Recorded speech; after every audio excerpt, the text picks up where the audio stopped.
each of them have extended payment plans, forgiveness for all of these things that they said that they have because they understand that people are seeing unusually high bills. So because of that, I just want to, let everybody know that we understand your concern, and that's why the councilwoman and I had put this together.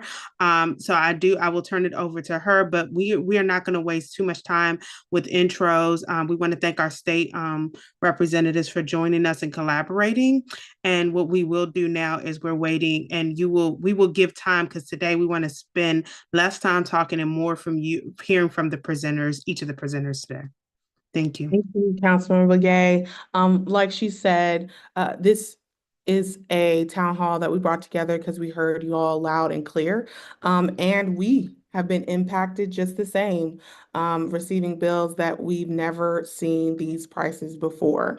And so we know that a lot of people need resources, especially in the current climate where a lot of people are losing their jobs. And then we have a lot of seniors that are struggling as well. And so I just want to thank all of our speakers today and the residents for joining us and allowing us to have this conversation.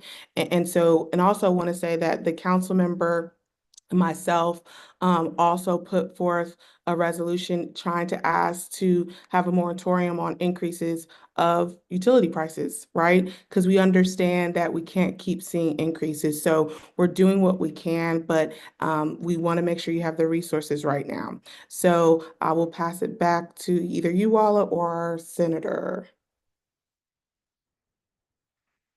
We're going to turn it over to our state reps to give a couple words each.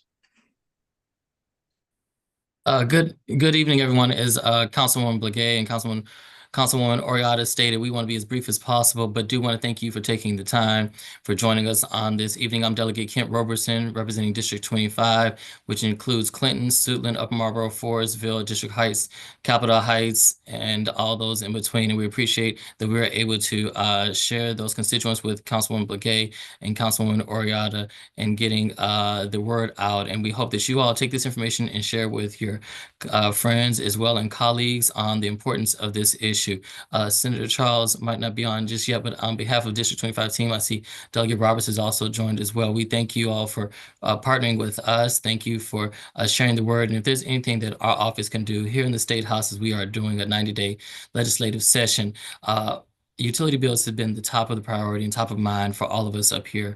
And so as Councilman Oriata stated, we also feel the pain as well. And we also see our monthly bills as well. And so we are here to provide those answers and look forward to those answers to your questions as well being provided on this evening. And please feel free to reach out to our office if there's anything that we can do. We look forward to continuing to serve you all. Thank you so much for this opportunity. God bless. Go ahead, you're muted. Do we have our other state representatives here? Okay, perfect. Yeah. Yes. Oh, I'm sorry. Who is that? Is that Nick? Okay, go ahead, Senator. Yeah, for some reason, the camera is telling me every time I click on it. Can we make him a host, please? Yes, he is. All okay, right. So you should be able to turn it on now. I did. It's working now. No. Okay, can we pin him up so everyone can see him? Okay. All right, good. All right. I wanna start off by thanking Councilwoman Begay and Councilwoman Oriata for helping to spearhead bringing this together, and also thank my colleagues, Delegate Kent Roberson and Delegate Denise Roberts, for seeing that this is a true issue, and we can't attack this problem unless we attack it collaboratively. And so hearing from everyone, having all of the stakeholders here at the table, all of the folks from Schmecco. I don't know. Do we have Schmecco on also, Walla? Okay. Just No. Pepco and Washington Gas? We have Pepco, BGE, Washington Gas, and WSSC.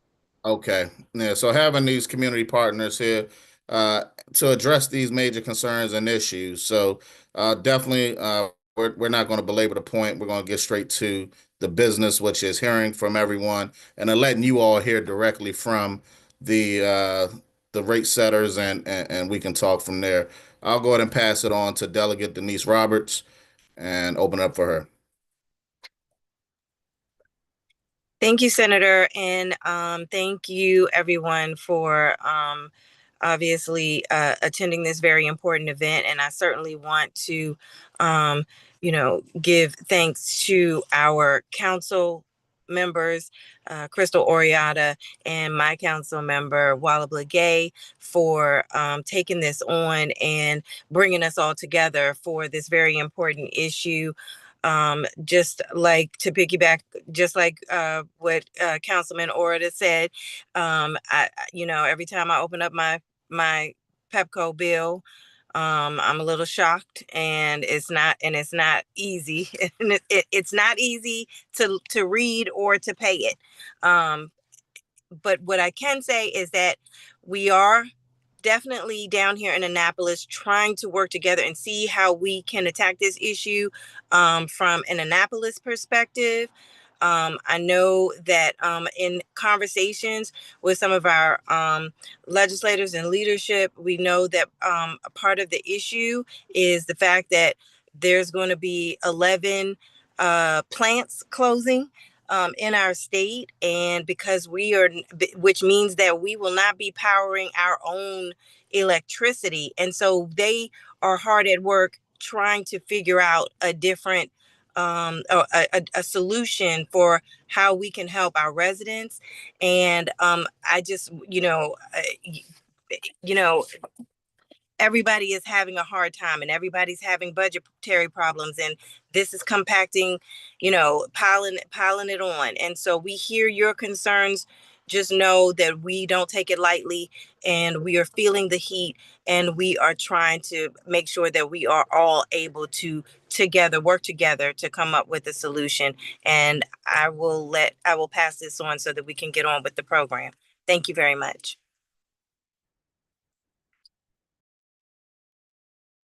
Okay, thank you all so much for your for that. And I would say that we are going to turn it over. So I'll turn it over to Devin. I think our first group will be the Office of the People's Counsel on. And I think they are. Yeah, thank you. Okay. So we're going to have them do a presentation. I just want to note to everyone, we added them so that people would understand why their bills are so high. So this is part of that opportunity. So thank you all so much. Right. And just so we're clear for everyone on board, please drop your questions in the Q&A. The chat will be enabled. Just give us a second. We're changing the settings. But if you have questions that you would like answered, we're actually use the Q&A function. Thank you. Good evening, everybody. My name is Julie Bell. I'm a deputy counsel at the Maryland Office of People's Counsel, and with me tonight is Brandy Nealand, our Director of Consumer Assistance. The Office of People's Counsel represents the interests of all natural gas and electric consumers before the Public Service Commission, including in the kinds of cases in which the Public Service Commission sets the rates at issue in the bills that you're getting now. We're very pleased to be here and thank the council representatives, Blagay and Oriata, for the invitation. I want to start with some brief background, then discuss the charges in your bill, what's driving rate increases, what you can do, and provide some links to resources. I'm starting here with a slide that shows why utilities have provided, or why utilities have government gifted monopolies. You can see in this picture from a long time ago in the city of Los Angeles that it involves two utilities competing on opposite sides of the street to bring electricity to customers in the same geographic area. Both are building poles, both are straining wires, both are having to pay for that to try to pursue customers in that area. When you pursue a limited number of customers in a particular area, it costs a lot, and you have to spread costs over that limited number of customers, pushing the bills for each customer up. So what governments have done across the country is decide that it's more cost effective to grant a monopoly to a utility to serve one geographic area. In exchange, that utility provides promises to provide service to everybody in that area, and it agrees to subject itself to regulation. In Maryland, the Public Service Commission is that regulator. It's a General Assembly created entity that regulates monopoly utilities.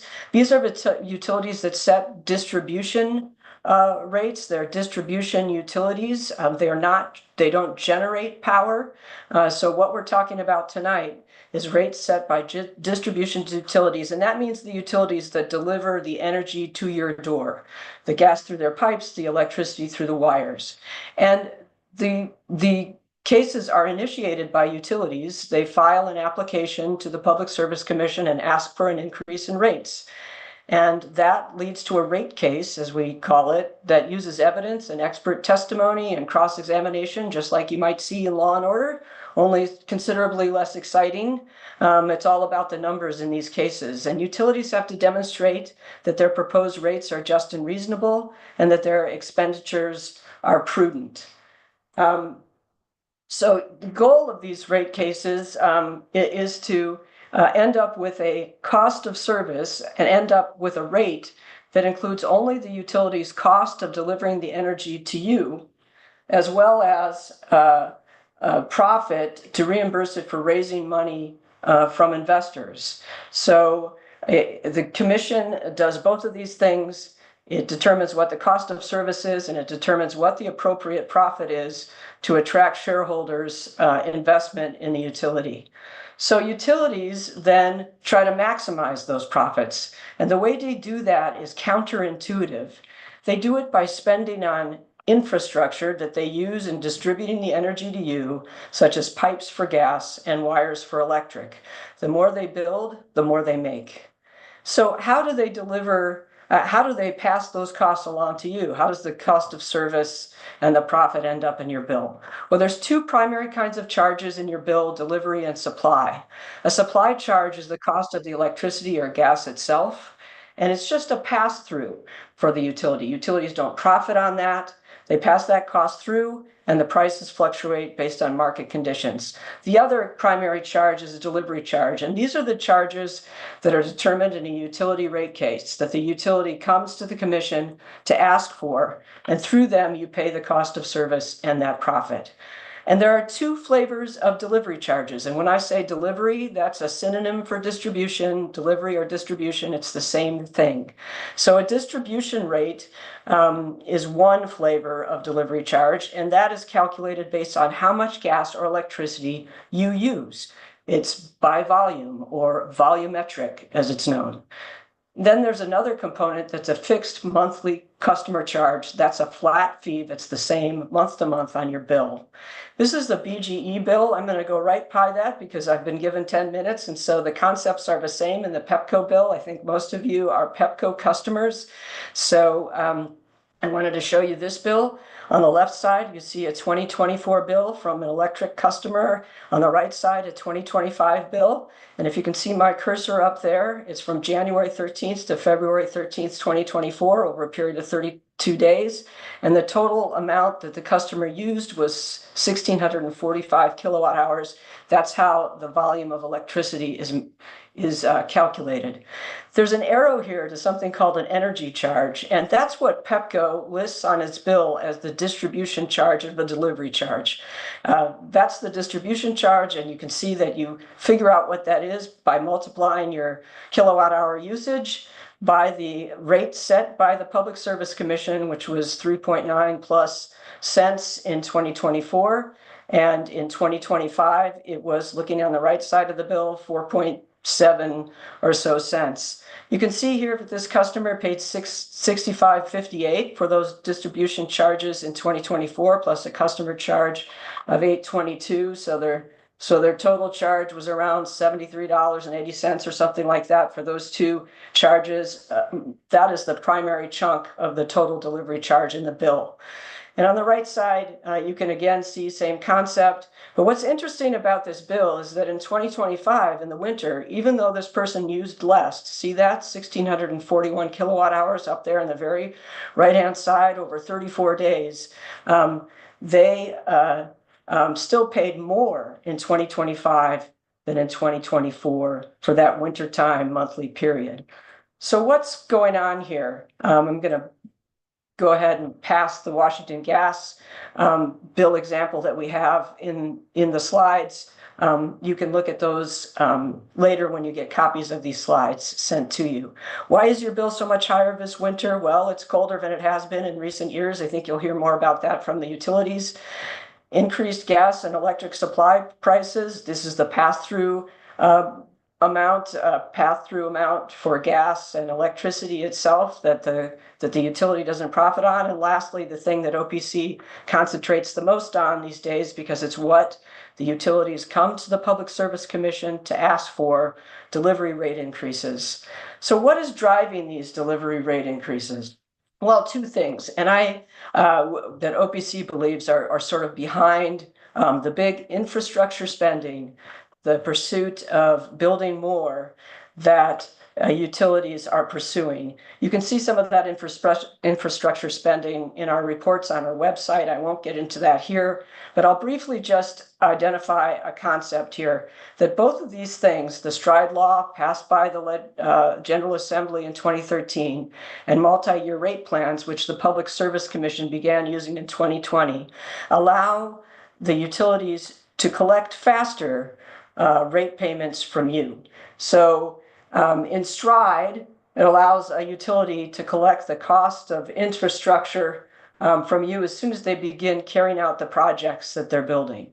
In a multi-year rate plan, a utility can collect based on forecasted rates and allows them to collect before the projects are complete.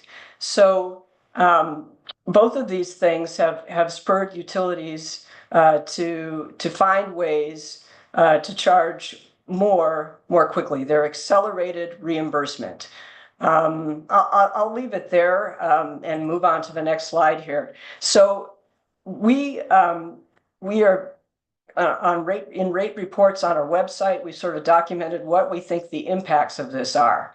And let me just quickly say that it used to be that a utility could only come into a rate case and charge for what it had already built. Then the commission found whether that was prudent or not and allowed that to be passed into rates. These two things allow utilities to collect more quickly, and we think it's led to accelerated increases in rates. And you can see that here. On the right-hand side in BGE, there's an up and down line there that shows when STRIDE began.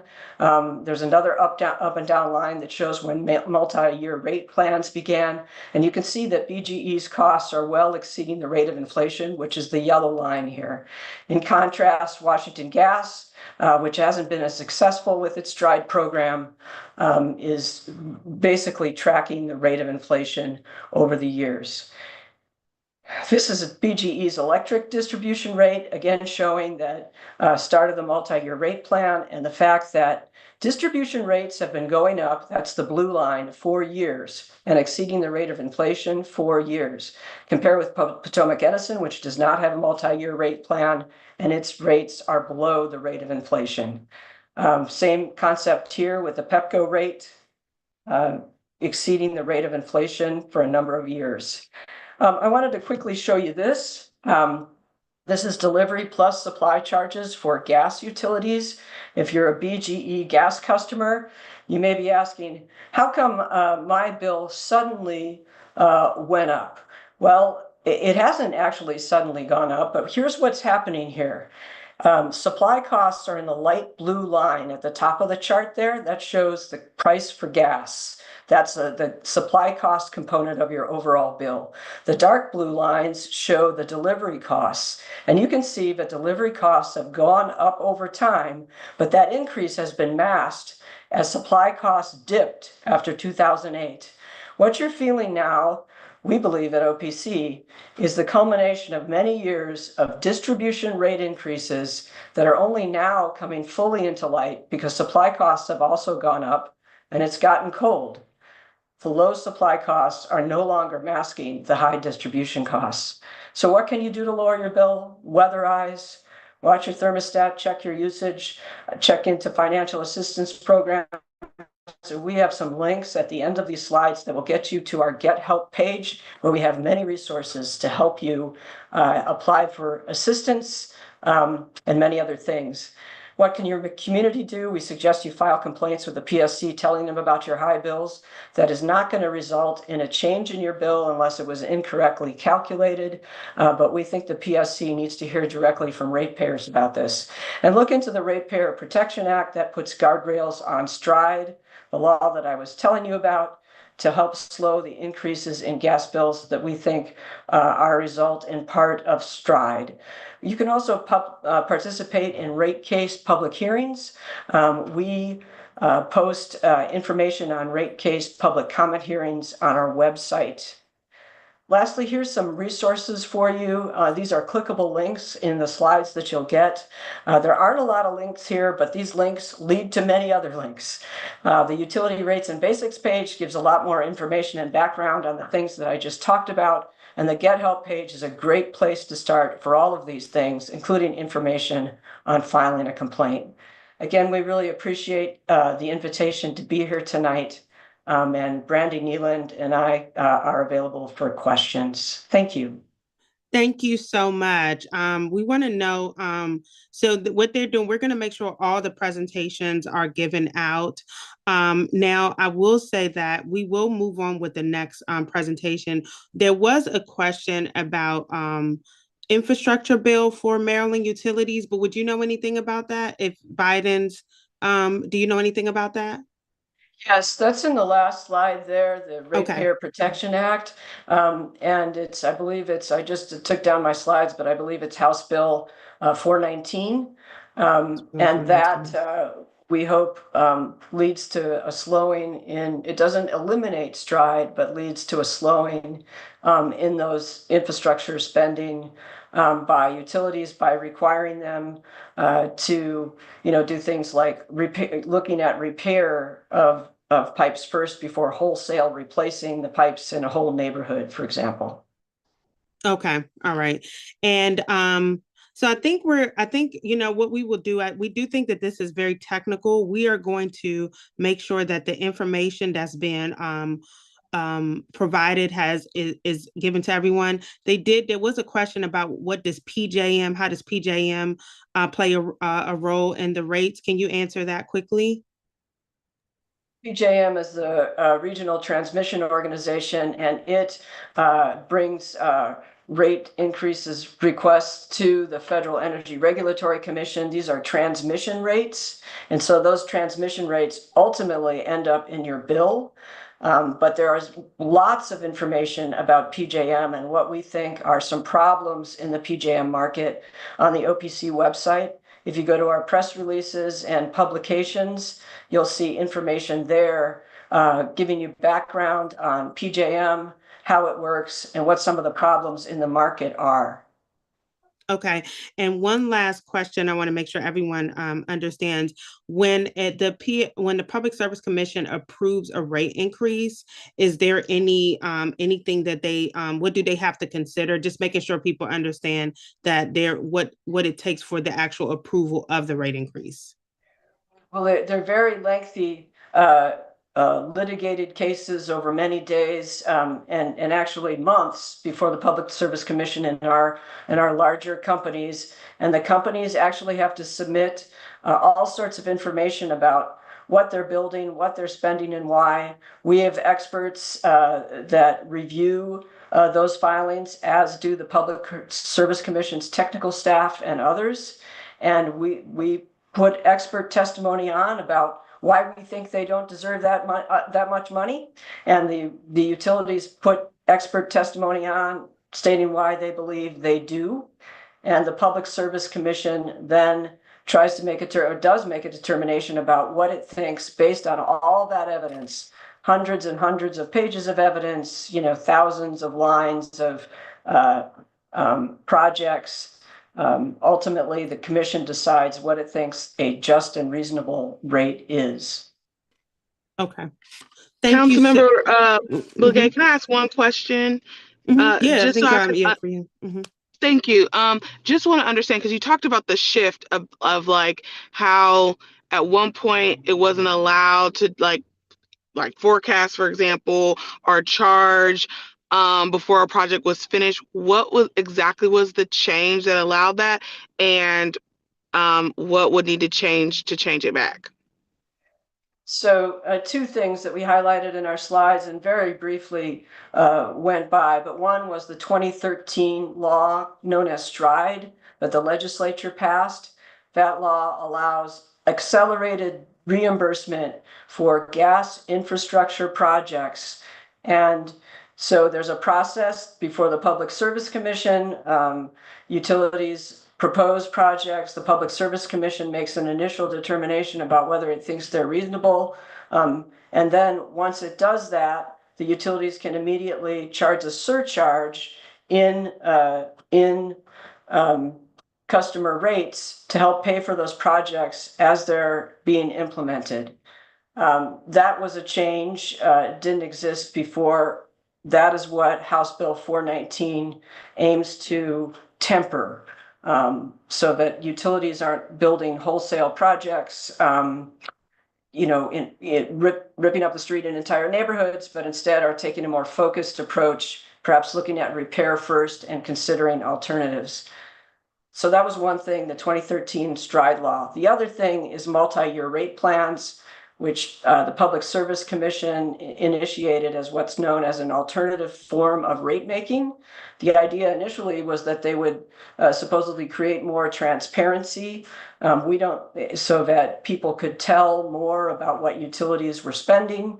We don't think that's happened. We think, the opposite has happened, and we have taken positions in rate cases, including Pepco's, that those multi-year rate plans should not continue. And the Public Service Commission did deny Pepco's request to implement a second multi-year rate plan.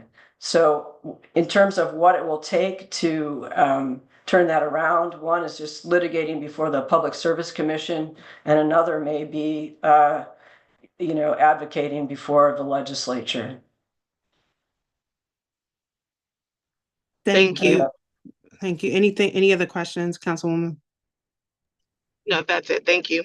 Okay, I think thank you so much, Julie. We go ahead, Devin. The Senator Charles.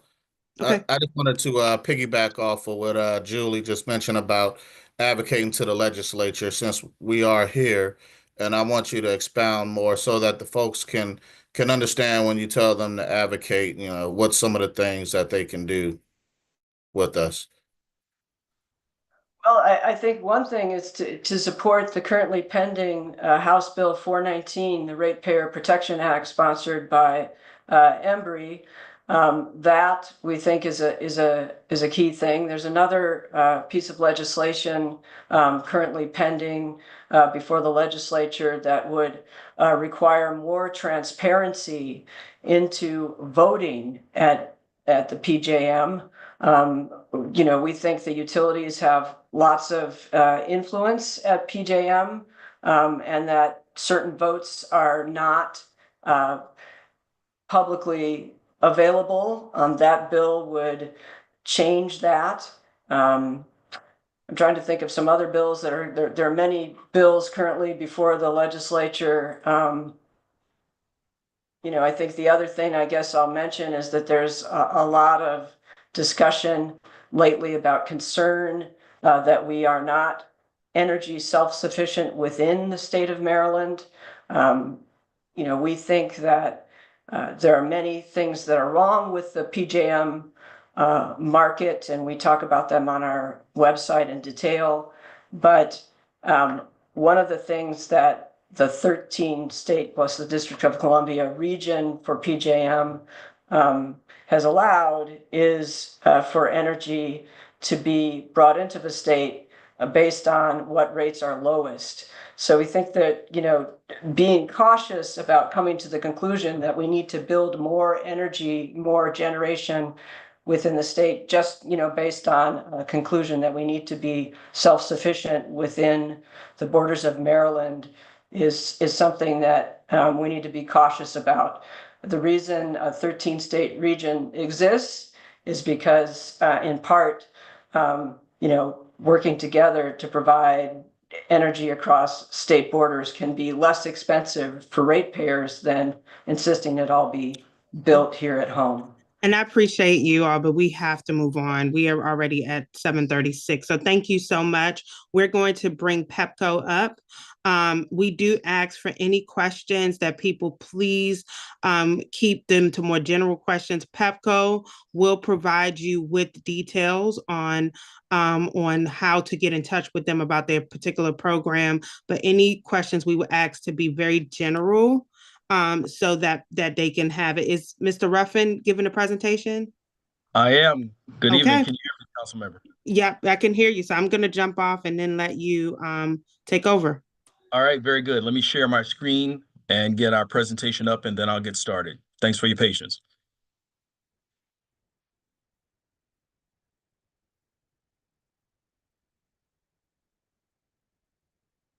Pardon me. Let's get that shared.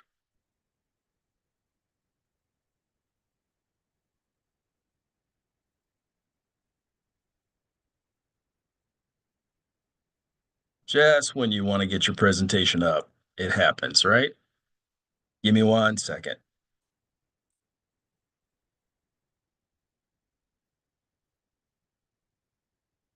We see your PowerPoint now. You can just start the slide deck. Okay, wonderful. I didn't see it on the screen. So, all right, let me share it. Let me start from the beginning here. All right. You can see my presentation, correct? Yes, you can push from beginning in the top left of your screen, and it'll start your slide deck. All right, wonderful. Thank you for your patience, everyone. Good evening. First of all, good evening. I'm Tony Ruffin. I'm the External Affairs Manager for Pepco, serving Prince George's County as my territory. I'm joined tonight by my colleague from BG&E, Miss Danielle Gooden. We tonight have a joint presentation that we'd like to share with you. First, a couple of things before we begin. I appreciate the expansive presentation that OPC gave. I think they really framed some of the challenges that we have in Maryland, both politically and also with PJM, and also with the supply of power. Our presentation does touch on some of the aspects of that, and we're going to get into that. I'll give you a Pepco overview, and then my colleague in BG&E will give you BG&E's perspective. So who we are. This slide is very simple, and I'm not going to read all the numbers. You can see these numbers, but a couple of things I wanted to focus on for the fact that over the years, and I've been with the company now for almost 16 years, and I've seen rapid improvement, and our customers have told us that there's been rapid improvement on the reliability of service, and that's extremely important. And you'll see in the figure to the left that we've had a 57% decrease in outages over the past decade. Why that's important is that our customers expect their power to be on, and in order to do that, they expect that Pepco and BG&E and all of the utilities, we do our part. Also want to talk about how we support our customers, not just financially. You'll see the figure in the middle, the $40 million in financial assistance that we've secured over just in 2024 alone. That's important, but also because this issue has really resonated with our communities, and we understand we're not just listening, we're also embedded in the communities. Councilmember Buglé mentioned last week we attended an event, a public event that she spearheaded, and we were able to not just talk about this issue, but to also bring resources to the community. And the feedback we received from the community was extremely positive about that. And I'll get into a little bit more of that as we move forward in the presentation. And on the last column about building stronger communities, I want to just point out that, again, we live and work in the communities that we serve. So what's affecting you also affects us as well. And you see that we've had 11,000 volunteer hours of service by our employees just in 2024 alone. BG&E, and my colleague will talk more about BG&E later in the presentation, but you'll see that BG&E has over 1.3 million electric customers and 700,000 gas customers. And our joint efforts, we're all a part of the Exelon family of companies. Our joint efforts, we work in tandem to try to make sure that we're providing that top quality service that our customers come to expect. So we understand that right now there's discomfort, and I'm going to get into that with showing some of the numbers on the Pepco side. And again, my colleague will follow me and talk about BG&E's perspective. Before we do, I just want to highlight something that we think is super important that we would love your help in resonating to our communities, and the fact that our Exelon Foundation has STEM academies both for boys and girls. These academies, we have an academy coming up this summer in late July into early August. It's an excellent opportunity for our county students, 10th and 11th grade boys and girls, to really spend a week really focusing on learning through our academies and our SMEs and our experts that we bring in about the field of energy in all aspects. We're asking for your support because the deadline for application is April the 1st, and we really would love for you guys to take that out to your communities. And I also want to point out in one of the bullets that by being a part of these academies, the students will be eligible to apply for full tuition scholarships to college, both 2-year and 4-year institutions. And we think that's extremely impactful to young development in our county. So the current bill impacts. OPC really talked about some of the facets of the bill, both on the electric side and the gas side. But I want to highlight a couple of factors that have perhaps driven bills higher in this time period during the first quarter of 2025. If you look at this slide, you'll see that based on a 10-year comparison, if we look at 2014 and 2015 versus 2024 and 2025, you'll see that this has been deemed by many weather experts as one of the coldest periods we've had in a decade. And of course, that has affected usage. You'll see we've experienced a 15% increase in electricity usage across the board in our area. And my next slide is going to actually give you a breakdown of from November through January as to what that weather temperature, that impact has been to your bill. If you look at this slide, you'll see that because of that cold temperature drop from November to January, your systems have been running a lot more. It takes a lot more of your system's energy and power to keep your homes at the levels that you are most comfortable with. And our data has shown that we've seen 117% more increase in your systems running. Sorry, I was pausing to see the question in the chat. Can you see my slides? Don't worry, we'll handle that. Just focus. Okay. Don't worry about it. No worries. Okay, so in the next slide, again, just wanting to break down month by month the impacts that you've been feeling. So if you look at this slide and you look at November of 2024, you'll see that it was an unseasonably cold, warm month in November. Average temperatures were about 60 degrees.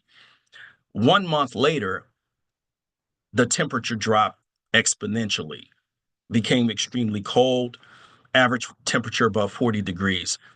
You move to January of 2025, even colder, with the average temperature being roughly about 32 degrees. That drop matters because if you are, for example, wanting to keep your home or heat your home to a certain comfort level, let's say 68 to 70 degrees, and your system, and it's 32 degrees or below outside, your system's working that much harder to keep your home that warm. And that's part of what you've been experiencing. Also been some additional cost drivers that I want to highlight here, and OPC certainly touched on sort of the difference in supply increases and monthly surcharges on your bill. You'll see to the right, you'll also there's also a demarcation about a bill that was passed by the Maryland General Assembly, and I think OPC touched on that. There's also Empire, Maryland surcharges on your bill. So all of those increases, if you see from this slide, have been minor in the sense that we as a regulated company, we are not allowed to just change our rate structure at will. We are regulated by our Public Service Commission, and through that efforts, we're able to go back and only be able to charge what we are approved to charge. So I just want to make sure that this slide clearly shows just how much effort we make to try to keep a balanced structure within our service territory as well as in BG&E. OPC talked about the bill, and we have an actual example about your bill in the next slide, but just some of the touch points of what your bill is or what your bill contains, which are, again, delivery charges, supply charges, and also the uses that I talked about earlier about how hard your system is working. Also, it's important to note that you as a customer can select your own service. But if you do not select your service, then Pepco would then select service for you, and that we would have to buy that electricity on the market. We are what's called a transmission and distribution company, meaning we do not generate our own power, but we buy it on the market. OPC touched on that in their presentation. And again, we are regulated by our Maryland Public Service Commission. This slide, and I know it's pretty small, so you may not be able to see it, but it shows you the charges that are outlined on your bill. And we'll be happy to go over individually if you have had issues with your bill. I want to be very, very clear that we understand that this is a problem for some, but we also want to lean in and help give solutions to those problems. I want it to be really clear that we have some dedicated resources within our call center. We have energy advisors. We want to be able to help our customers get through this as best as we can. We know that there are questions, and so we want to be available to be able to answer those questions for individuals who may be, struggling or experiencing issues with their bills. I will skip to what's really, I think, certainly important that your constituents would want to hear is that what are we doing? What can we as a company do to help you not feel the pain point that you may be feeling? And this slide really underscores some of the ways in which we've stretched because we've heard it, but we also know it's the right thing to do. We've extended our bill payment arrangements. A normal cycle would be 12 months. We've extended those to 24 months. We've suspended all collections and physical disconnects through March. We've also paused all late payments. We've waived deposits. There are also year-round programs that our customers can get access to, and we'll be more than happy to share that with the council member's office and also the state office, so that our customers get that information, information like budget billing or extended payment dates to support the individual customer needs. Also on our website, to the right, the screenshot on the right, you'll see we have an assistance finder tool that can help customers identify potential resources. With the next slide, I wanted to focus on some of the energy assessment programs that we think are beneficial to customers. Some are with our free programs based on income, and some there are slight costs. So for example, to the left of the slide, you see the quick home energy checkup information. I personally, as a customer, I've had this in my home, and it has really helped me to decrease the energy usage in my home. It's allowed me to put insulation in. It's allowed me to be able to make sure that there are no leaks in my home. I found that program to be beneficial, and it is for all of our customers.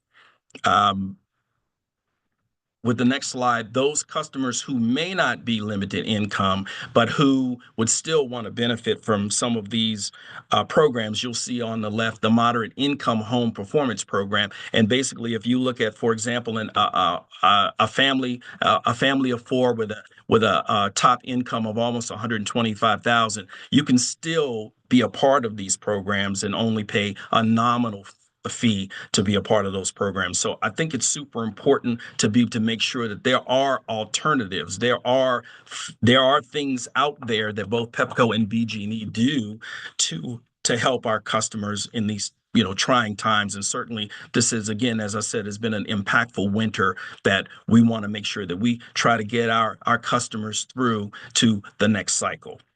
And lastly, I just want to talk through or show some of the Maryland energy assistance programs that are available, both for example, the Maryland the MEEP program or the Electric Universal Service Program. These are, again, programs that are available to customers who are in need or customers who may need help in certain areas.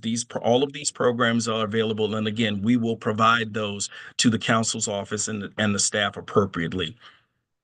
And the last slide that I want to get to is just making sure that you know that we do have, again, energy assistance, energy advisors ready to talk to our customers to make sure that they're taking advantage of all of these programs, and also that they're utilizing their energy consumption. We're here to be guides. We're here to help you, not just make sure. We don't want you to be frustrated. We want to help you as much as we can. The last slide basically is that if you would like to scan the QR code, I'll leave it up on the screen, or I'll come back to it after my colleague presents for BG&E. With that, I'm going to stop and pivot to our BG&E slide deck and my colleague. Thank you, Tony, and good evening. I'm going to go to the next slide. So my name is Danielle. I'm Senior Manager of Government External Affairs. So Tony, he touched over the BG at a glance, right? And as you've seen on there, the BG is indeed Maryland's only gas and electric utility, serving 1.3 customers. And that's, electric customers and 700,000 gas customers. I personally am proud to say that I lead a dynamic and diverse group of external affairs managers who assist customers and stakeholders throughout our whole service territory, right? BG employs over 32,000 that you've seen in the previous slide, and that does not include the immense amount of contractors, youth, and future service ladies and gentlemen who are participating in our STEM programs. Over the last 3 months, BG has scheduled over 70 community meetings across our service territory, and we continue to add more. We reiterate our commitment to our communities, right? So here on this slide here, we acknowledge, I want to start by saying that we all, and Tony touched on it as well, and I can speak on behalf of our colleagues and even all of Exelon, we really truly acknowledge that our customers have received high bills this winter, bills that may not be easily able to be afforded. And I'm sure that I speak for Tony and everyone else that we appreciate the opportunity today to even share with you what we're doing to help customers and how you can use a lot of the resources that we are sharing. Here you see, to reiterate what Tony has touched on, right? He's touched on it, but sometimes it's so nice you have to say it twice. Even OPC made mention of some of these things that we are indeed doing. We implemented protections for our customers for this winter. We understand their frustrations, and you see that we have extended our payment arrangements to the 24 months. We pause our late charges. We waive the deposits for reconnections, right? There's a little sheet that's on the side. It looks like an image. It's kind of wordy and it's really small. Apologies for that, but that's just to show you that we have this information for here to help. We've shared that with the Councilwoman's staff, and I'm sure that she'll share out our resources with you. Get Tony. Right. Sorry. Okay. So there are many factors that go into the bill that you're seeing, and a lot of that was touched on today. As one from OPC made mention of us talking about the weather, right? The usage. A lot of the things that you'll see on the left-hand side, Tony also touched on that, right? What you'll see here is that in the blue part of the table, it's almost about 2/3 of it actually that is driven by increased usage. increased usage because, again, it was touched on that we have had an unprecedented cold winter. It's actually listed as one of the coldest winters since 2014. And that is indeed a very true driver for customer usage, and it really accounts for most of the bills that we have been seeing and feeling. You'll see that this year, winter electric peak increased. The consumption increase, it was very, very drastic. So I'm hopeful that this chart here, as you see in blue, shows you that. Next slide. But in February, we, as we told you that January was unprecedented, it was extremely cold. The coldest that they had, I think they called it the polar vortex that we've had in our area. In February, we did see a significant decrease in energy usage. We're down by 26 or over 26% compared to the previous month of January. The decrease is largely due, of course, to the return of the normal weather, right? As that continues. So it's a positive sign that our energy consumption is stabilizing, and we can expect more manageable bills moving forward.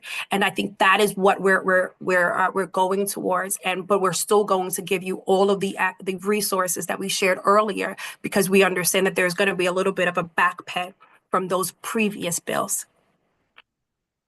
Next slide. So what to expect, right? I think that's what we have. What to expect, right? So the BGE customers are seeing multiple increases in their bills. While a lot of these are indeed driven by BGE's investments, right? You've heard that already. The majority of this is outside of BGE's control and ultimately not paid to BGE. So you'll see here in this slide that they're over to the, I don't know, but my left or my right, so you can see under BG related increases, right? There is that electric distribution rate adjustment. Then there's that gas distribution rate adjustment, not non-related to BGE, right? That's a higher, right? That's pretty much $17 a month additional. That's an Empower. You've heard of it. Generation. That's the our SOS, right? And then our transmission fees for our grid reliability. And so that is what you are indeed seeing on the bills, and as they're driving up. Not all costs and drivers are to BGE or Pepco. I'm gotta go faster because I see that I don't have much time. Next slide, please. All right. So when we think of reliability, like we just made mention, like making sure that we're having that the cost going to that reliability. When we think of that, we move into infrastructure. We move into Stride. We have over 7,600 miles of gas distribution infrastructure across our service territory. All right, and a lot of this is indeed outdated infrastructure that needs to be replaced. And that isn't something that is, that BG has deemed. It's just something that the entity which governs the gas pipelines with the United States, called PHMSA, where you see in that second bullet, has identified, and to say that outmoded infrastructure is a call for action to be replaced, right?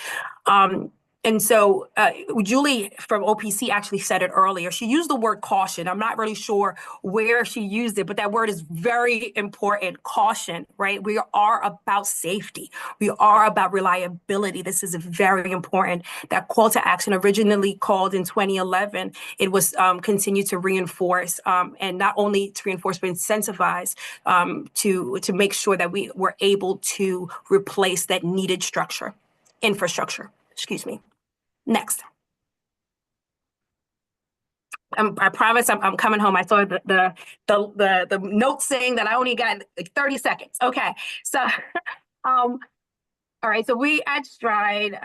So here you'll see the Stride stats, right? We started Stride in 2014, and since then we've replaced hundreds of miles of infrastructure to help reduce leaks. Right, that leak reduction is important. Again, caution, safety, reliability. The work that we're doing right now is to prioritize and to make sure that we're repairing, and not only that we're replacing our at at risk, most of our at-risk infrastructure, right? So that's not, I'm not sure who said it, or if you've probably heard that maybe we're going out there and we're just ripping up community streets. We are community. We do not want to do that. That is not what we're doing, but what we are talking about is caution. And we're talking about safety. And so we're going to those most at-risk infrastructures to make sure that we can fix it, right? A lot of these pipelines are over 150 years old, right? So unlike great wine and cheese, it does not get well as it ages, right? And PHMSA, as you see here, has emphasized and recognized that replacements is the most effective method to mitigate any risk. Next slide. I just want to give you a time check, Danielle. We're Time is all right. I'm at my last. Here we are with where to help. A lot of that slide was exactly what Tony has shared with you. As BGE, as Exelon, we are here to help. Please see the QR code if it's still up there. Take a picture of it. That is where all of our resources are, and the Councilwoman has our resources as well. Thank you for the time. Thank you so much. So before we start answering questions, I want to be clear, participants and also attendees, if you have questions, please use Q&A. We're not going to monitor the chat for questions. The chat is just for open discussions for things that you want to share. Please use the Q&A as well. And the Q&A is for questions, not statements. So a lot of statements are being submitted. If you don't have a question, we want to get directly to that. And then also participants, if you can help me, each of you all have your representatives on board. You have access to respond to questions directly that are related directly to your service. So I don't have capacity to respond to questions about WSSC. So please go through the Q&A box, and if you see your question, you can type your response and then track your name so we can make sure these questions are being answered directly as well. And I will ask that each of you all's public outreach team drop your links in the chat so people can follow you directly or where to go to get some of these responses. I'm going to ask a question immediately. Can you all just talk about Devin, we're giving it to Councilwoman Oriada first. Let her do her questions, and then we can turn it over to you. But let her start first, please. Thank you. Thank you. I appreciate it. So I want to start with one question that came up a couple of times in the chat around budget billing. And so the example given was from an 80-year-old on fixed income that was using budget billing, and their bill went from $14 to $104. And there were a lot of people echoing the sentiment of the increase. So could you explain how something like that would happen, and what are the benefits for using budget billing if people would see increases like that? Well, from my vantage point, we would really want to be able to talk to this customer individually about what particularly is happening in their home. The purpose of budget billing is to provide consistency within your bill, meaning that, and I'm personally on budget billing as well, where I see an average cost for multiple months, and then it's amortized at the end of the year. There could be extenuating factors in that person's home that we're not at this point aware of, and we need to be able to have an opportunity to drill down. So if that customer or resident would like to talk to us, and we can look at what the usage is or look at the what's happening in their home, we would be more than happy to do that. And I guess I just want to follow up. So you're saying that would not be normal. I only asked that follow-up because a couple of people echoed the same sentiment. And so I just want to make sure it's fair to say if you're on budget billing, that would not happen. And if that does happen, there could be an outlying issue. I think that there could be extenuating circumstances. Again, I'm personally on budget billing, and so I know what it has done in my home. And prior to budget billing, I did see the fluctuations up and down in my own home. Danielle, I don't know if you have seen anything or have any other comments relative to budget billing on the BG&E side.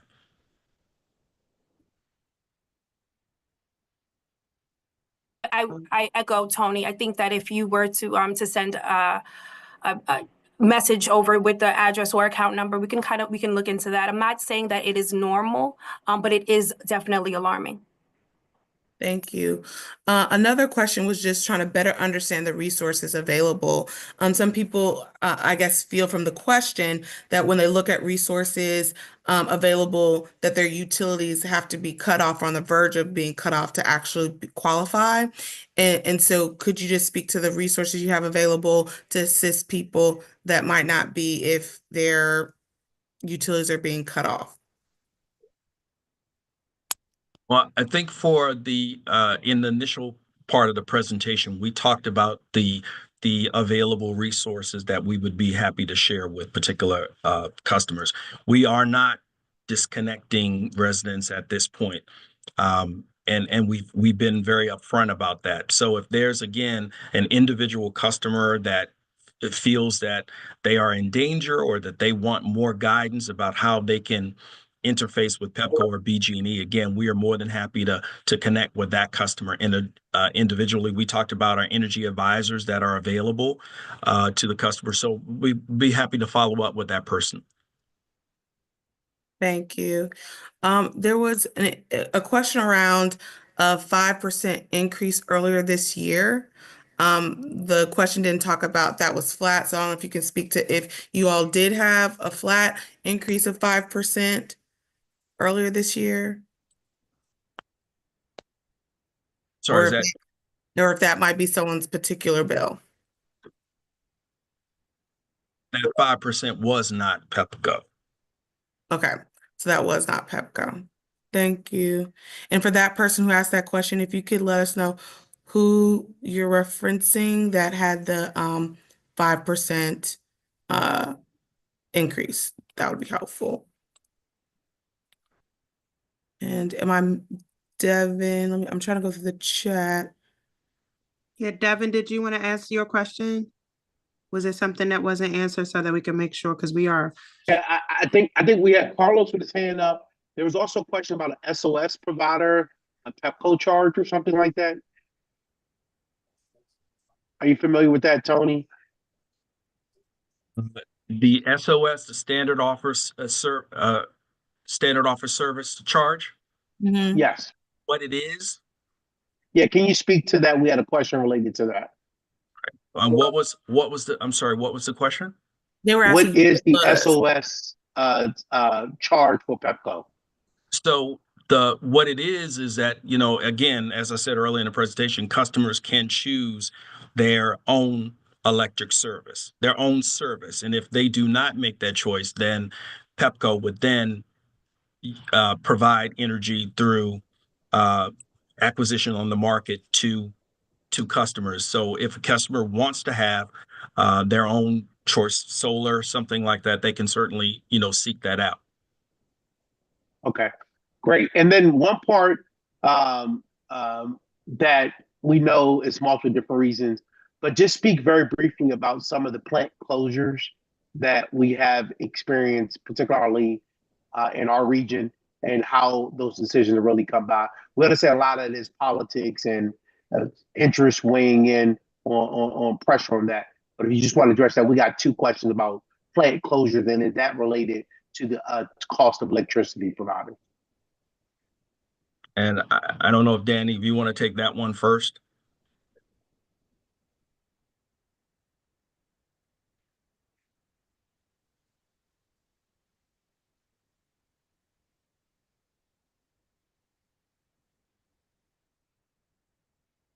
Okay. Can we get a response, because we got to move on? So can you respond?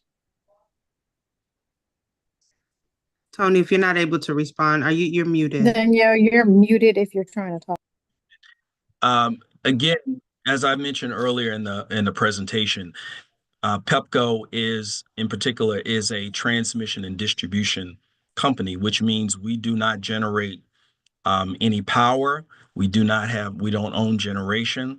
I think OPC touched on power plants are going offline.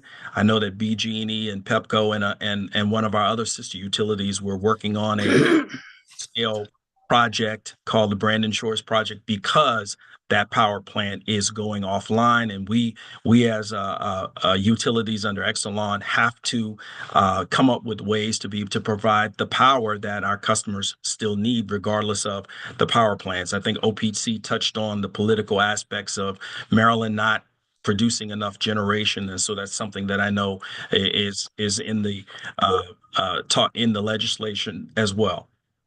Can you hear me? Yeah, we can hear you. I can hear you. I'm sorry, but it kept saying my internet connection was unstable and I couldn't unmute.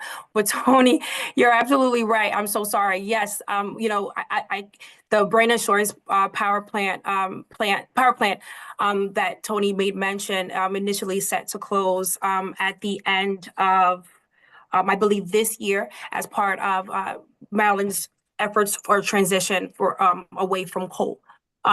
So that situation is highlighting a lot of the challenges of transitioning from the clean energy while maintaining our grid reliability. So I'm not sure, the large number. I think someone made a mention about a multiple amount of plants that are going to be closed, but definitely that Brandon Shore power plant.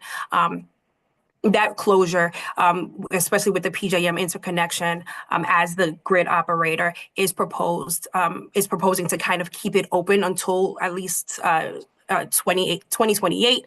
However, we are seeing that the Brandon Shores power plant, is indeed looking to close. Okay. However, we are trying to renegotiate. I believe FERC is my colleague is letting me know that FERC has renegotiated to keep it open until the transmission work can be completed, which, as I said, for 2028, many of our customers are seeing a lot of that strife and a lot of that burden of that transmission across even our more northern territory of that project. Thank you so much. I think we're running out of time. There's one question. I think the councilwoman tried to touch on it, but I'm gonna actually push a little bit on this. So some of the people here are seeing bills they've never seen before, like over $1,000. And even with budget billing, it's unaffordable. Is there any forgiveness opportunities or sort of allowing someone to reset in this case, since we are seeing the highest bills that everyone has ever seen? Can both of you answer that? Because, and I will say the reason why the budget billing issue came up is that some people are saying that the budget billing fluctuates if you have a high couple months with high bills each month. It can fluctuate. So we've heard multiple complaints, both the councilwoman and I. So I would say, I understand you have budget billing. I understand that you are not cutting people off for right now. But if you have someone that simply says, look, regardless of what the budget billing is, I simply cannot pay this. What are the options there? And we'll start with Pepco. So thank you, council member. We talked about early in the presentation about the extended payment plans. Again, our default had been 12 months, but we've since shifted. Right, but that's a payment plan. I'm not asking about that. I'm asking about, we get that you're extending the payment plan, but I'm saying if somebody who has a fixed income is seeing the highest bill that they've ever seen in their lives, and they simply says, I cannot pay it, regardless of whatever plan. I can't even do, if I have got 1,000 bills for the last 2 months, I can't even do that. Is there any options of, do you all look at income based or anything to help someone during the roughest time? Right. And we want to point out that we do have partners. Again, I mentioned the energy advisors, and I also mentioned that there's other programs that could help support them. But we have partners that, for example, in Prince George's County, Missions of Love Charity is one of them. The United Way. There are organizations that have dollars dedicated to helping those who might need some extra support with their utility bills or energy bills. And again, we'll be more than happy to get that information to your office and Councilmember Oriada's office as needed. And I just want to piggyback off of what Councilmember Blagay is saying, because I think, and this might be something for us and the delegation to have a conversation with at a later date, because the issue we're seeing is that we don't really have enough resources to subsidize these costs, right? Not as a government, not the nonprofit sector. And for residents, it's hard for them to understand because for them, nothing's changed. You know, if they're in a household with one person or two people and the household has stayed the same, the usage to them has stayed the same. The only thing that has changed is how much they're being charged for the exact same service, right? And so, like the example we gave earlier, especially individuals on fixed income, there is no place else to get that money. So a plan doesn't work for them. And then if the resources run out, then you know, we're hitting a place where the real issue is regulating the cost. That's how I feel, right? I can't speak for everyone on the call, but I just think that's what Councilmember Begay is getting at. And it's okay if the answer right now is that doesn't exist. I think that just creates a space for us to have continued conversation. But we do want you to know, and we've in both Danny and I have said this, that there are resources available. For example, I know that there are dollars through the Maryland Office of Home Energy Programs. There are millions of dollars available for customers to tap into. We want to help guide them to those resources because, again, we understand that this is impactful time. And we do not want our customers to be both frustrated and confused. And so we want to be able to guide them to the resources that might be able to help them. Absolutely. And if I can jump in right there, I think you hit it right on the head, Tony. And you actually have a slide that we share above that actually shows all of the other assistance programs, right? So we've made mention of the OHEP, made mention of maybe the rearage retirement assistant plan programs, utility server protection programs, the BGE assistance finder tool, which actually will answer this question right there and kind of help you and steer you where to find some assistance. Partners, as Tony said, the United Way, in a couple of the other, BGE territory, there are CAN organizations. There are also our payment arrangements, which that's kind of smacked down, right? But there are so many other options and programs. 211, right, is also a really good one in addition to the United Way that you can call and or again go to BGE's assistance finder tool, which you can use this QR code. Thank you. And just the last thought, council member, sorry, just last thought that we have shared our presentation with your office, and we feel free to share that within your constituent groups. And again, we're here for follow-up as needed. Thank you. We'll definitely do that, and we'll definitely share those resources. I know they gave us a time check, so we'll be moving on to the next presentation. I believe is that WSSC? Yes, go ahead and WSSC. We can get that to come up.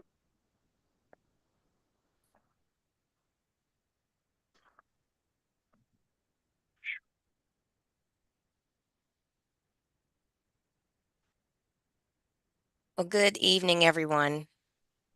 Can we pin up WSSC, please? Have we done that so they can share their screen? It's already been done, Councilwoman. Okay.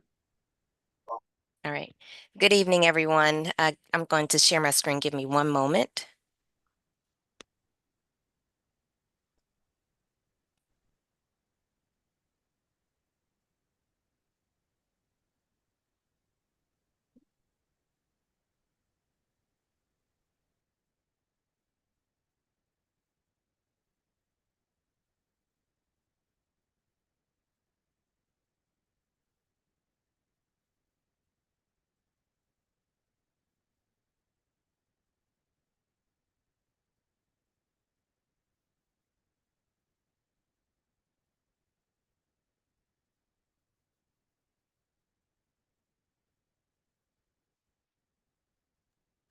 Can everyone see my screen? Yes, thank you. Okay, thank you so much. Good evening, everyone. My name is Karen Cheeks. I am the Customer Engagement Specialist with WSSC Water, and I will be speaking about our financial assistance programs. And I will also be joined by Letitia Carolina Powell, our Budget Division Manager. She will go over our budget process. And just wanted to say very quickly, just wanted to say thank you to Council members Walla Blagay as well as Crystal Oriata. We really appreciate the opportunity to be able to share this information with your constituents.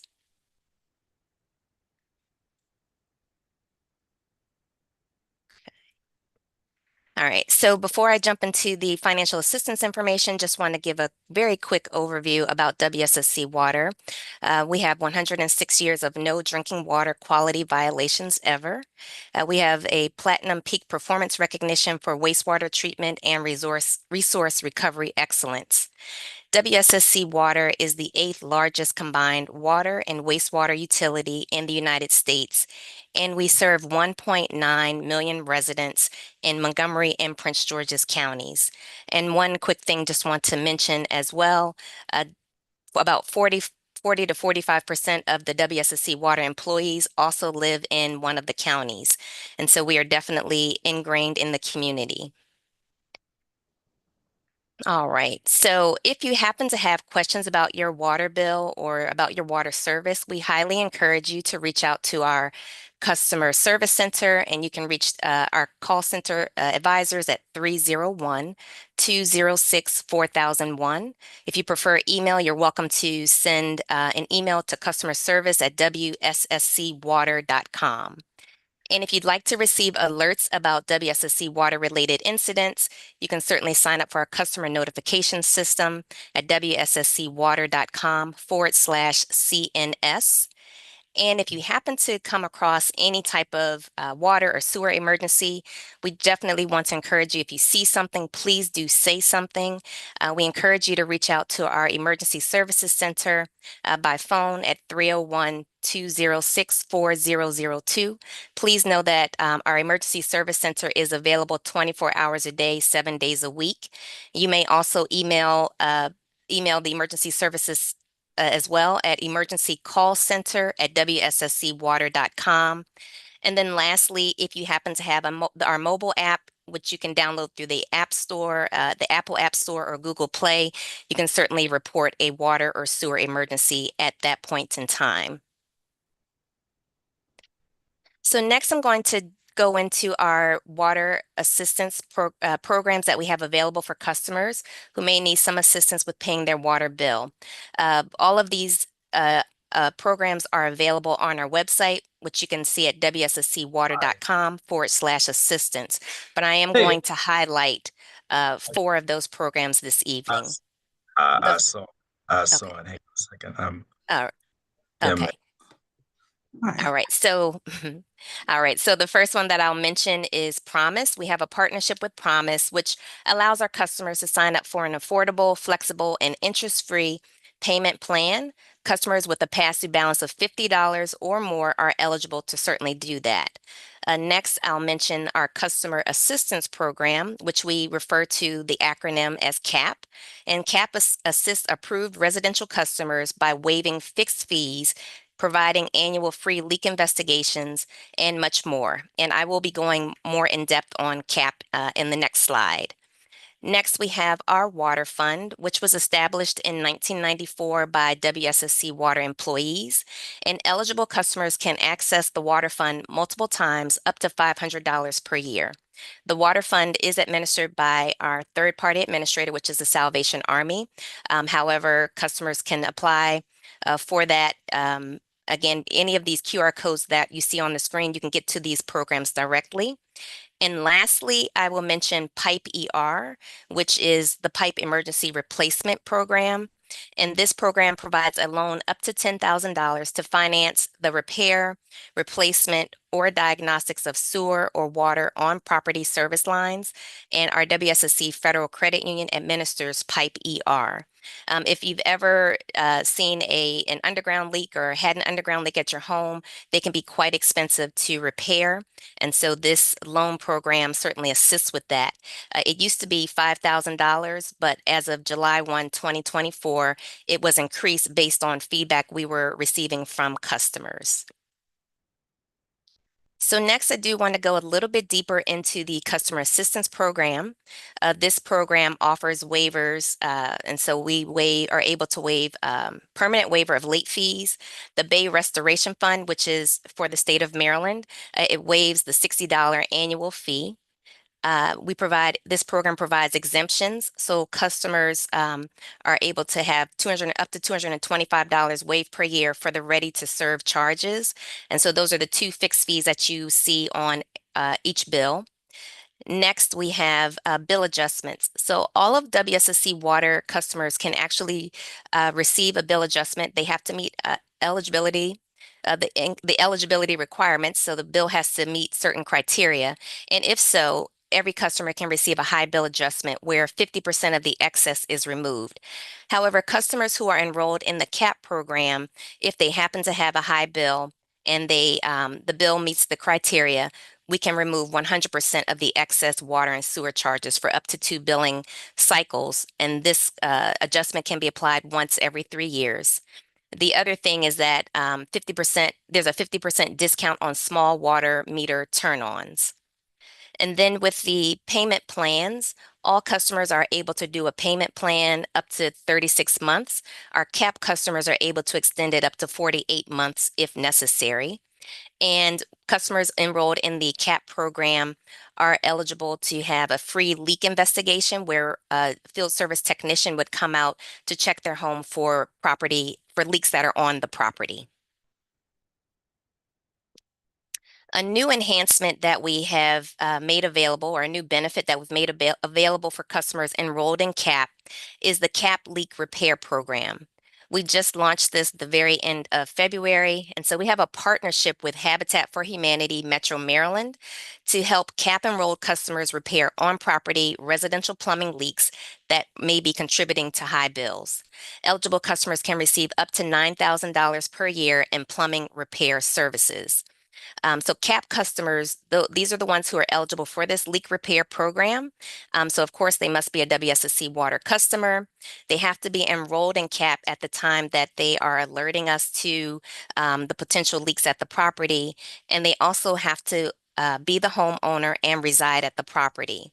Now, that last statement that I mentioned as far as being the homeowner and residing at the property, that is specific to the leak repair program. But whether you are renting a home or you own the home, you can enroll in CAP if you meet the income eligibility requirements. And you can get more information about the CAP Leak Repair Program. There's a link at the very bottom, but I'll read it out just in case you can't see that. And it's wsscwater.com/CAP Leak Repair. Next, I'd like to mention our Get Current 2.0 program. And this program assists eligible customers with a delinquent balance as of February 1st, 2025 by providing bill credits up to 50% and 100% of late payment charges and turn-on fees are waived. And so this program runs between March 1st and June 30th. And the income eligibility requirements are actually based on the median area income. So there's a bit more flexibility to enroll in the Get Current program. But again, you can find more details at wsscwater.com/Get Current. And then as far as where to apply, regarding the CAP program or Customer Assistance Program, you can apply through the Department of Social Services in Landover, Maryland, 425 Bright Seat Road. The telephone number is 301-909-6300. Or you can always go online to the Maryland Office of Home Energy Programs. So once you apply through the Maryland Office of Home Energy Programs, make sure you're applying for energy assistance. But once you do that, you're automatically enrolled in WSSC Water's CAP program. And then with our water fund, as I mentioned earlier, the Salvation Army is our third-party administrator. And so they would be the ones to do the intake with you. But you can certainly reach out via phone at 301-277-6103 or their address in Hyattsville, Maryland at 4825 Edmonston Road. We know that one of the biggest factors as far as seeing high bills is often attributed to leaks, and typically toilet leaks are the biggest culprit. As you can see below, the numbers can show that it adds up quickly. So a small leak may add an additional 200 gallons per day, which would put an additional, this is an estimated additional $412 on top of your normal bill.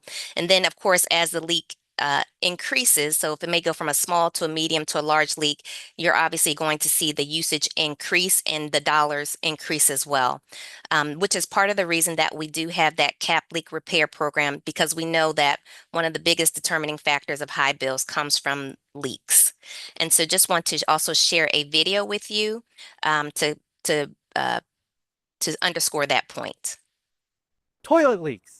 That's the #1 cause for high water bills for our customers. With our one-of-a-kind transparent toilet, let me show you how that can happen. A bad flapper can create a small leak in your toilet, and it will constantly leak, adding up to a high water bill. These types of leaks can be silent. You may not hear it, you may not see it. Can we pause the video, please? Are you not hearing it? No, we heard it. Your time is running out, and so we want to get to a few question and answerings, and we'll share the presentation and any information you have as well. Okay. Yeah, I don't think we have any. We don't have time for videos today, Okay, unfortunately. sorry. Okay, Yeah. well, I will pass it on to my colleague, Letitia Carolina Powell, to talk about the budget process. Thank you. Hey, good evening. So our budget process started last year. We developed our capital improvement program as well as our operating budget. And the counties, both Prince George's and Montgomery County, they set spending affordability guidelines, and those resolutions were passed in October of 2024. And then in December, we transmitted our preliminary proposed budget, including all the rate increases within that transmittal. And then we transmitted the budget to the counties on January 15th. That was the preliminary proposed budget. And we held hearings on public hearings on the preliminary proposed budget on January 29th and February 4th in Montgomery and Prince George's County. If you are interested in learning more about what is actually in the budget and what's driving some of the cost increases, the public hearings were recorded, and you can go to our website, wsscwater.com/FIN for finance. And you can see the public hearings presentations that were made by our CFO and our chief engineer. And then in February, we transmitted the proposed budgets to the county executives and the county councils on March 1st, actually, is when we transmitted them to the counties. And then currently we are meeting with the councils and the county executives in both counties to discuss the budget.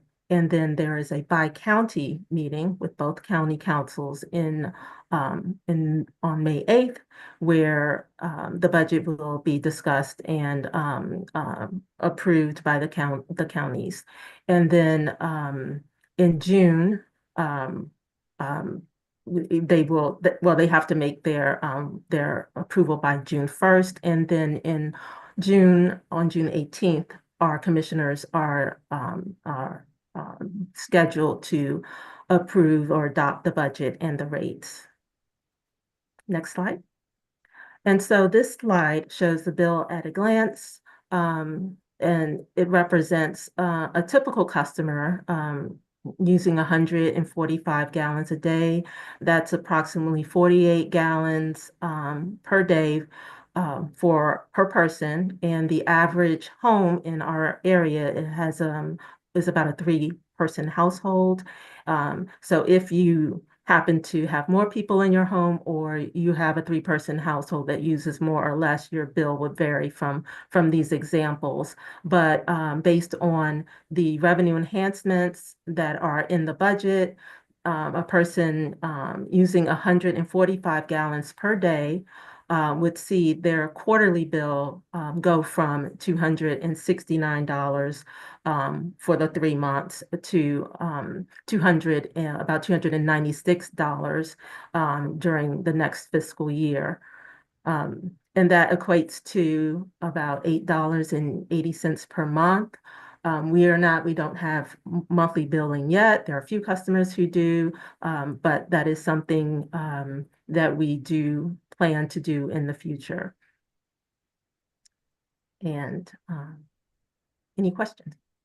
Thank you so much. We're not going to do many questions for this one. I will say that there was one question that came up, and I will say that now, what are your fees in addition to usage? Are there a lot of fees? Because some people are concerned that the fees outweigh some sort of the usage. So, can you outline that the fees in addition to usage for WSSC?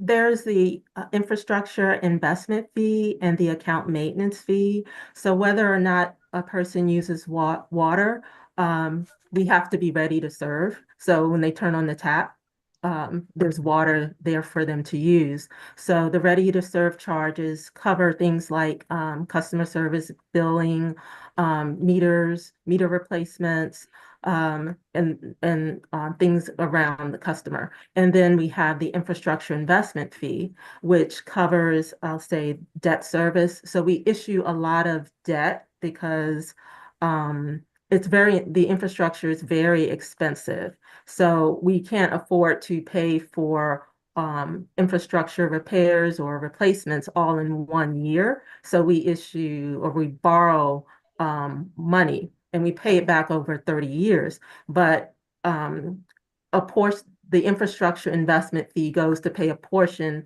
of the debt that we've issued to fund reconstruction.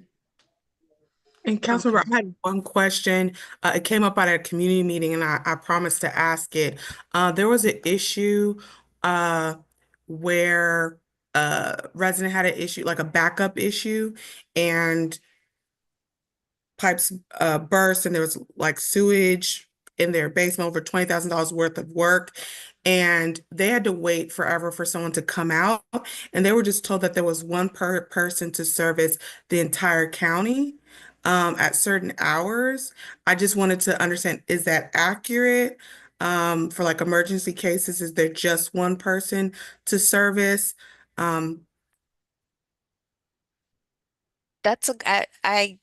We have some other colleagues on, so I would invite them to answer that question. I don't know if they're referring to a customer advocate, which we have 2 advocates per county, but our emergency services team, which is where they would be calling in an instance like that, they would be the ones who would dispatch someone. As far as the numbers, that I can't speak to just yet, but we can certainly get that if someone from WSSC is not able to, who's on the call, can't speak to that, but we can get that information. Please do. And I think if it's a low number, I can speak probably for myself and Councilmember Gay. We just want to make sure that we have the proper amount of people to address those issues. And the second part of the question was monitoring leakage, because when the person came out, they said it was months and months of backup of people like throwing grease and flushing it down the toilet. So just curious about the proactive checking. Like, is there a system to also, one, monitor leaks, large leaks as they happen, or is there proactive monitoring to prevent backups? So with leaks, typically we're looking at the usage on a bill. And right now, majority of our customers are billed quarterly. But you can certainly, if you have a meter inside your home, you can always provide a reading to us if you have concerns about that, so we can see where your usage is. As far as backups, that's something we'll have to follow up with you on. Thank you.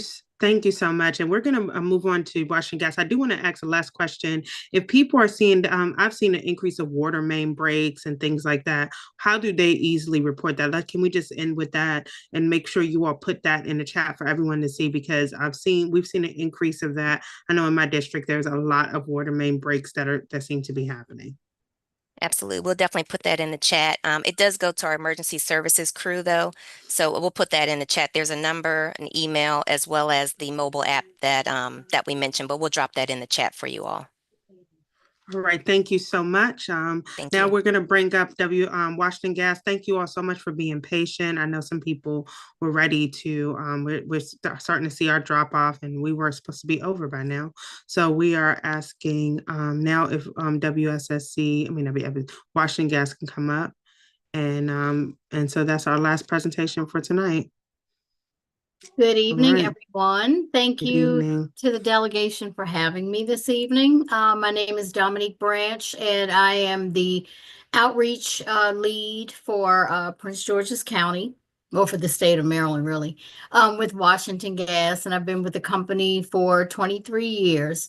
I have a my presentation is not that long, but can you all see my screen?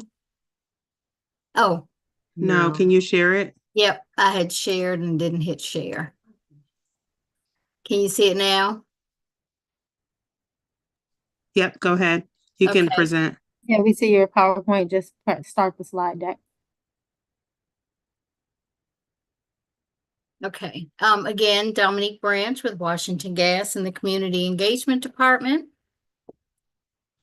Just a little background on Washington Gas. Washington Gas was founded in 1848 through a congressional charter signed into law by President James Polk.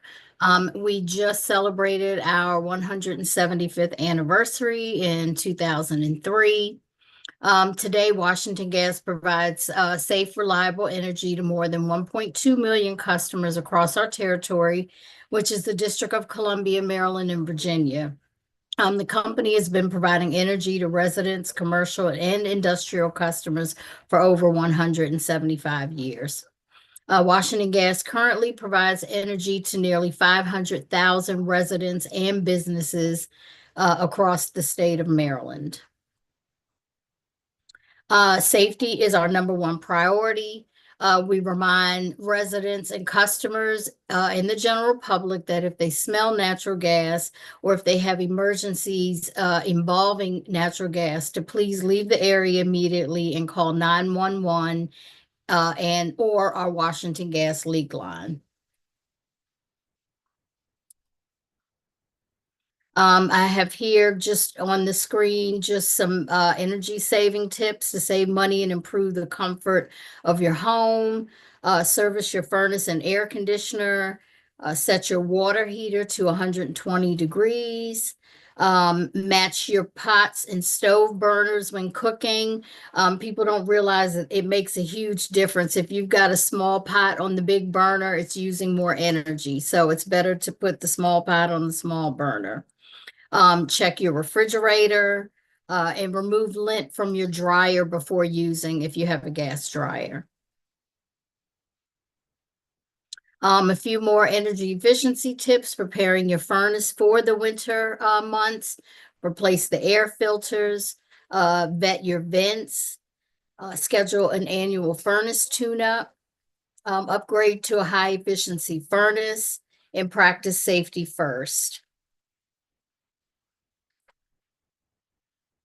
Some of which most of my utility colleagues spoke to tonight were some programs that are offered to help customers pay their bills. So Washington Gas, we have a program called Washington Gas Cares, and the Washington Gas Cares program is a flexible payment. We offer flexible payment options. We receive we can help you with energy assistance and then energy saving resources. So currently, what we ask all of our customers to do is, if you find that, your bill is high and you need time to pay it, we ask that you please give us a call. We do have programs where we're setting customers up on a 12-month deferred payment arrangement. And then we're also advising customers of energy assistance programs that are available to them. So we don't necessarily have, a particular program like energy assistance, but we do assist in getting customers to those resources where they can apply for the energy assistance. And then next, Washington Gas does have a philanthropic effort, which is called WAF, which stands for the Washington Area Fuel Fund. The program has been around for more than 40 years. And since 1983, WAF has distributed nearly $33 million to help more than 308,000 local homes keep their home warm. On average, WAF helps between 7,000 and 8,000 families within our service territory of DC, Maryland, and Virginia. Qualified WAF payment distributions help with heating sources such as gas, electric, oil, propane, wood, and other sources. If you're qualified, and I have links here at the bottom, and when you receive the presentation, you can check your eligibility, other resources, energy saving tips. And if you're qualified, payments are distributed from January to May each year. The other thing about the WAF program is once you've applied for and qualified and exhausted all other energy assistance programs, that's when you can come and apply for WAF. And you have to have a disconnection notice to qualify for WAF. Washington Gas also has a mobile app. So the information here is the link where you can download the app. It's an easy way. You don't have to go online. We just introduced the app a couple years ago, so we were a little behind. And most of the other utilities had an app, but we do now have an app, which makes it a lot easier to view and pay your bill. And then here's some other information.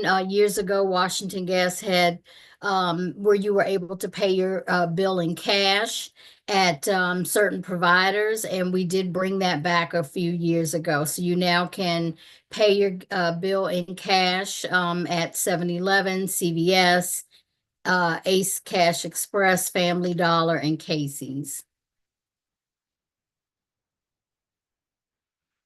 And some additional customer support options and payment information. Thank you so much. I think we're good. Councilwoman Orietta, do you have anything? I think we can start to close out, but do you have anything, any questions? No. Okay. Thank you so much for this. We just want to let everyone know we're appreciative of the utility companies coming out to give information. We're just not going to do any follow-up questions because we're a little bit over time. We would ask that you put all your information in the chat. And I just want to let everyone know we do have the information of everyone that signed up, so we will send the information out. I want to thank everyone for coming on. We're sorry for those who got the link late today. We do apologize on that. And I would say from my office, I do apologize. We realized that there was some technical issues that the information did not get to everyone. But we did stream this and we will be sending the video of it. I think most people got the bulk of it, but I will say this, we do hear your concern. I mean, some of the people brought up good concerns, the great questions about just making sure for myself, I know as a council member, I don't know everybody's situation. So seeing that the budget billing might not work the way the process of just even the programs that have might not be as effective. That's good feedback for us because then we can go to the utility companies to let them know that this isn't helping everyone. So we will do that. So if you do have some follow-up, just email our offices so that we could actually get that information to come back, because you won't know until you really hear from someone's personal experience. We will be working with our state people. Our state folks are still on here to try to see if there's anything that can be done on the state level to provide relief. And we will get the bills that were given out by the Office of People's Counsel. Hopefully the state folks will follow up with all of you on the status of that. But thank you all for coming out, and I'll turn it over to my colleague. Yeah, I just want to thank you and echo the same sentiments. It's really important that you all reach out to us and let us know the concerns. This town hall was put together because we got so many calls from our residents. So just echoing that we hear you and we want to continue to create this partnership with the community and with utility companies. Echoing thanks for our delegation, our senators and delegates that wanted to also be part of this conversation because it's going to take all of us working together for us to move this forward. So I think a lot of ideas came from this conversation. So this isn't the end, but the beginning of the conversation. And I want to pass it over to our senator for his closing remarks. Thank you so much. And once again, thank you to Councilwoman Blagay and Councilwoman Oriata, and also to my colleagues in the General Assembly and the District 25 team. As you heard from the People's Council, There are pieces of legislation that are before us right now in Annapolis. We just had crossover on Monday. And so what I'm hoping is that each one of you, because not everyone lives in Legislative District 25, so there are 8 senators in Prince George's County. So if you're a part of District 23 or a part of District 24 or part of District 26, I'm asking that you reach out to your senators and also to your delegates and ask them to be supportive of these bills, because we all know these are extreme and trying times for a lot of our communities, especially with everything going on at the federal level.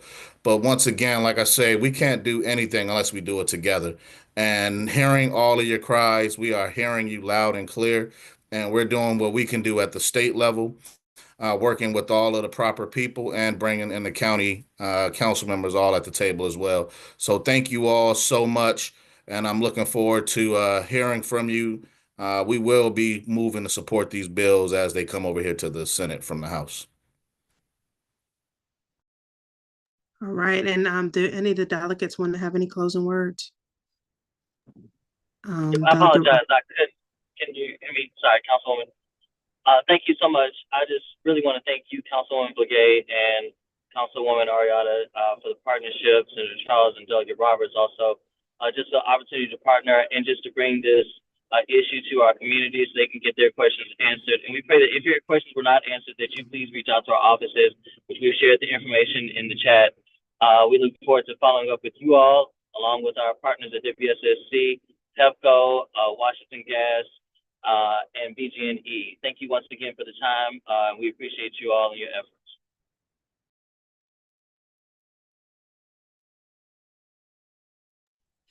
Okay, and Delegate Roberts, is she still on? All right. Well, thank you all so much. We will post the link of the video from this, and we appreciate you all coming out. Thank you so much. Thank you. Good night. Good night.